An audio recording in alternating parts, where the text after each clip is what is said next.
Hey guys, it's DJ Jazzy Cat. We're back on the Chill Factor with none other than Joe Hawk, the movie producer right here in Connecticut, joining me again today on the Chill Factor with some great news. Hey Joe, what's going on? Hey, how you doing? Good to be back, and thanks for having the time and having me back on. I appreciate the Chill Factor Radio and your time as always. Thank you, thank you. You've got a new project that you're working on. Last time we talked about Article 92, your latest movie, and now you've got another one that's coming out. The White House. Is it fake or is it not? What's going on there? That's right. You hit the nail on the head there. So, yeah, this is called The White House is Fake. It's based on my novel I wrote in 2017, the same title. However, what I'm doing with it is I'm actually adopting my book into an 8 episodic miniseries that will be starting. We'll start to film later this year and ongoing into 2026 is we'll finish the rest of the episodes. All right. So you said it's a series, right? A mini series. Yes. And where are folks going to be able to watch this series? That's what I want to know.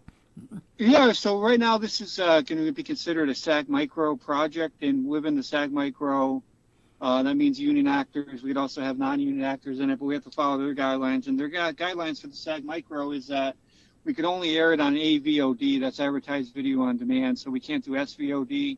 SVOD is like what I normally do, like Amazon Prime. We won't be able to do that, but AVOD is basically anything you don't have to pay for. So advertised video on demand could be like Tubi, it could be Plex, any one of those. So we're going to earmark it for Tubi right now is where it'll eventually land onto Tubi. That's right. And your smart TVs get Tubi, right? I don't know if it's Yes, free, right? it is free, absolutely, and that's where we're earmarking this project to go on to. So how long did this new project take you to do, Joe? Yeah, so right now we're still technically on pre-production. The White House is Fake. It's a political thriller, and we've been in pre-production. I think probably by the end of September we'll be out of it. So we've been in it about 4 or 5 months, pretty much casting, location scouting, getting everything confirmed, getting our actors aligned, our locations, our props. So that's been going on for many, many months. And then when we start filming, we're going to be filming episode 1 and 2 this year, right here in Connecticut mostly, all over Connecticut. And then we're going to finish episode 3 through 8 in 2026. The episodes are, EP1 will be about 45 minutes, and the rest of the episodes will be about, I'd say, like 35 minutes each episode. Awesome. Well, we're really looking forward to that. Could you give us a little sneak peek about exactly what it is that, the movies? Absolutely, absolutely. So the title is elusive. When you hear the White House is fake, I get a lot of people kind of grumbling and mumbling. I know it. Religion and politics is a very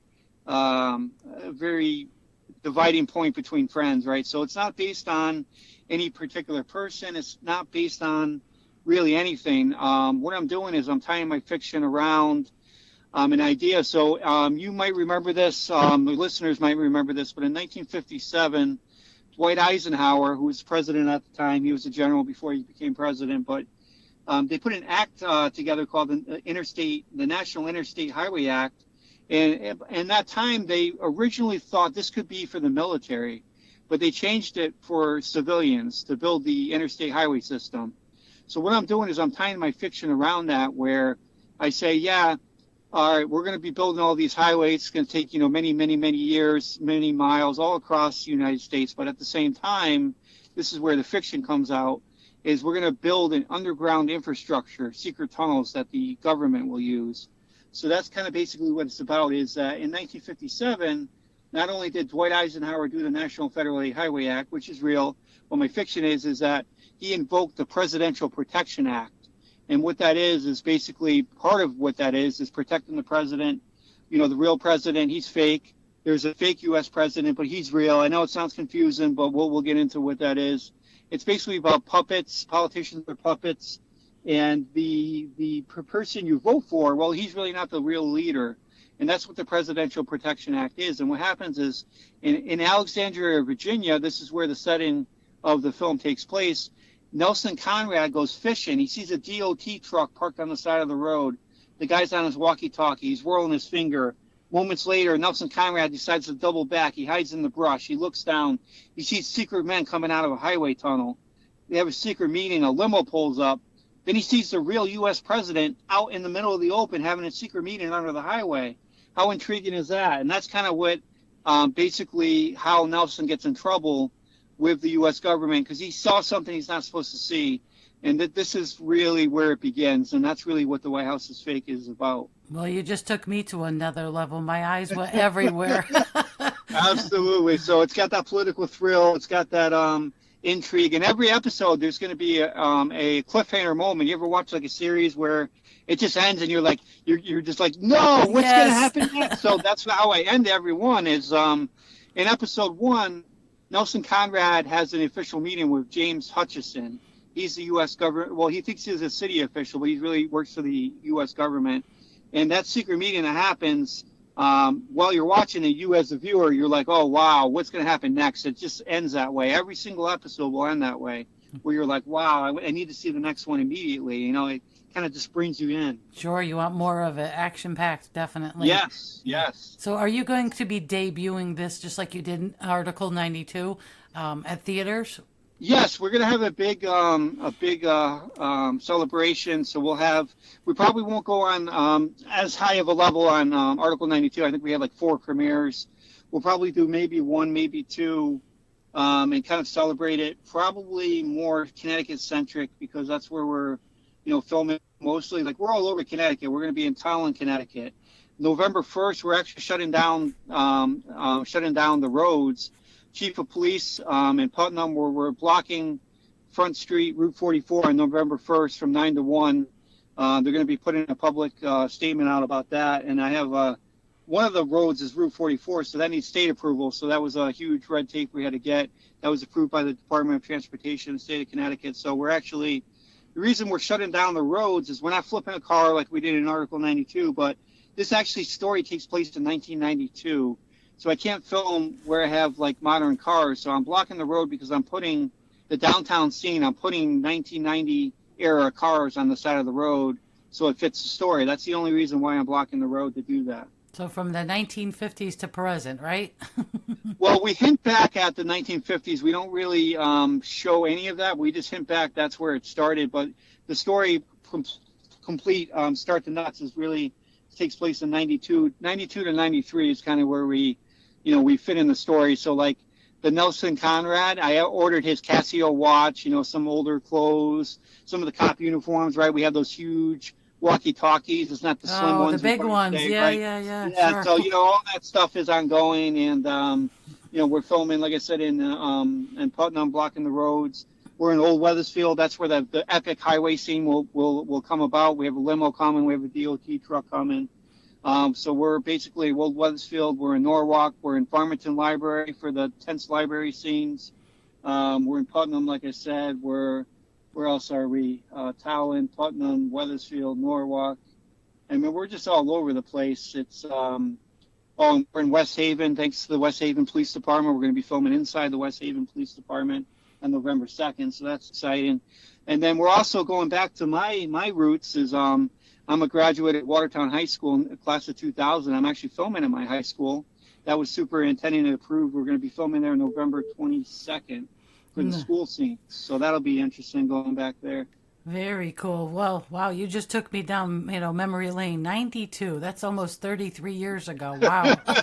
Yeah, I know. And that's where it takes place, Alexandria, Virginia. But although we're filming pretty much all of it, well, not all of it, most of it in Connecticut. We do have some stops, other places like Pennsylvania and things like that. But it's going to be pretty Connecticut driven. We have one of the when the narrative shifts from Nelson Conrad to Matthew Underwood, who buys Nelson Conrad's house after an accident happens. Matthew Underwood, I wanted to find an actor that had that kind of like that southern draw a little bit of an accent. So we got a guy from Georgia who's going to be playing that character. So he's going to come over here to do the scenes in Connecticut. No, let me ask you a question, Joe. You've got all these wonderful actors and actresses, and are you in this film at all? That is a great question. You may see a cameo of me somewhere, not a speaking role, but you may see me doing something in the series. You'll have to look out for me. All right. Well, to be continued, Joe. You took us down, like I said, a memory lane. I'm visiting all the 1992 stuff that went on then. I don't know, those walkie-talkies, they were quite big, and I'm sure there was a lot of communication. Oh yeah, oh yeah, yep, yeah. So we're basically right now at this point getting our props. We have a few more props waiting on. We have like Chief Rollins' uniform, like he's like the dirty chief in the series. So I got his uniform. We put the Virginia patches on. My tailor sewed those on. We're waiting on his badge from the badge company that's making a replica Chief Alexander badge from Smith and Warren. Smith and Warren is the same badges that police departments use. So I have the end to do that with that company. So that's exciting. So yeah, we're just going down, going down everything and just getting everything ready to film, And the other thing I didn't mention, how cool is this, is that on October 11th is our day one principal filming, and we're literally going down the manhole in the streets of Ansonia to film under the streets of Ansonia. How cool is that? Because they have secret tunnels dating back to 1850 where they used it for moving ammunition through the tunnels between Ansonia and Shelton and Derby, I believe. And now it's just kind of like a water excess tunnel, but it's got the mason, the stonework back from the 1850s, and we're going to be using that as an aesthetic backdrop for the secret tunnel scene that we're going to be filming. That's principal. October 11th is we're going to be down there doing that. So that's 3 towns you mentioned, right? Ansonia, Derby, Shelton. Yeah, that's where the tunnels extend. We're only going to be using a little bit of portion of just where Ansonia is. And, okay. The town is very secretive of where this is. They don't want people going down there, and you literally cannot access these tunnels. They've been blocked. The only way down is through a manhole, and you can't just go down there. There's a lot of safety protocols, right? There's when you open up a manhole, you have to follow OSHA 1910-146, and that talks about confined spaces. So even before we go down there, my OSHA guy has to come. My OSHA guy is going to test the air quality, make sure the air is breathable at an acceptable rate. Also, we got to check the water level, make sure, how deep it is and how, whatever. So we got to basically take all that in consideration. And the cop is literally going to be on the side of the road as we're going down the manhole. Imagine being in traffic and just seeing people, not just me, but camera crew, people in military uniforms going down a manhole. Like, what the heck is going on here? That's like, you had a local watering hole and they talk about stuff. I'm sure that's going to be a talk of, the town, right? Absolutely. Yeah. Well, I didn't know there was holes in the ground. I mean, I've heard of it, but different towns like New Haven, not Ansonia. Okay. Well, we're looking forward to this. This is great, Joe. What a good visualization. I got to tell you, you're an awesome storyteller, and folks are definitely going to enjoy this film as well. Another important thing, you may or may not know this, but you know our friend Ed Cohen, right? Oh, yes. So shout out to Ed Cohen. I put him in this. He's going to be the chief of staff in the limo scene on November 23rd. He'll be in this production. He's going to have a couple speaking lines as well. Oh, wow. How exciting is that? Well, does he have a nice uniform or nice clothes, or what's he going to Well, he's just going to be in a suit because he's like the chief of staff. This is a regular, monkey suit, that type of thing. Monkey suit. Love it. That's what they used to call tuxedos back in the day, right? Oh, yeah. Yeah. He's just going to be, dressed and just kind of advising the president, because there's going to be a tense moment between the real U.S. president and the fake U.S. president. And, basically the chief of staff is talking to the real U.S. president, how much a hothead the fake U.S. president is. As a fake U.S. president, believe it or not, he's the one giving the orders because he's protected, because if something happens to the real U.S. president due to a terror act, bombing of, the White House, et cetera, well, that doesn't matter because all the orders come from the fake U.S. president. That's what the Presidential Protection Act is it protects basically everything. So it actually supersedes the act of the designated survivor, which is a real act in the Congress, which says that, if something happens to the cabinet members, the next sworn in person is the designated survivor, whoever, survives the attack. Well, Presidential Protection Act supersedes that and says that, well, that doesn't matter because guess what? The fake U.S. president, he's the real U.S. president. So we talk a little bit about, that type of political stuff in the series. So when you say supersedes, it means override, right? Correct. Yeah, exactly. So the designated survivor is real. That was, I don't know the exact year. I have it in my script. That's 60s, 70s. I don't know, maybe 40s. But they actually made that's a real thing that actually happens if something happened to the real U.S. president, Sure. the vice president. There's got to be a chain of command to step up. But we were saying that the Presidential Protection Act, which is something I made up, supersedes that doesn't even matter anymore. Okay, wow. Well, Ed's going to be awesome. You're going to be awesome. Can't wait to see the film again, guys. Wonderful information, Joe. If you're around in the area, if you get time when you're down there in those tunnels in Ansonia, you want to come up to the studio if you'd like. Absolutely, because you're out Seymour, right? That's correct. Yep. Mm-hmm. Yeah, absolutely. You're right there. You're like, I think, an exit or two away. That's it. Don't give all your secrets away, Joe. We want this to be fun. Absolutely. All right, kiddo. Thank you very, very much for coming on to the Chill Factor. We'll let everybody know Joe Hawk, movie producer right here in Connecticut, has got you going again on the edge of your seat. Hang on to your pants as he's going to bring some great stuff. The White House is Fake with Joe Hawk right here on the Chill Factor Radio. Joe, thanks again. Yeah, thank you, guys. If you want to know more, follow us at www.thehawkstudios.com. Find me on imdb.com, Joe Hawk. Talk next time. The White House is Fake, guys. It's coming. Get ready. Next political thriller. You guys are going to love it. Absolutely. Well, we're looking for it to be continued, right, Joe? Absolutely. All right. Well, let us know as you progress. How's that? Sounds good to me. All right. You have a great day, and we'll talk soon, I'm sure.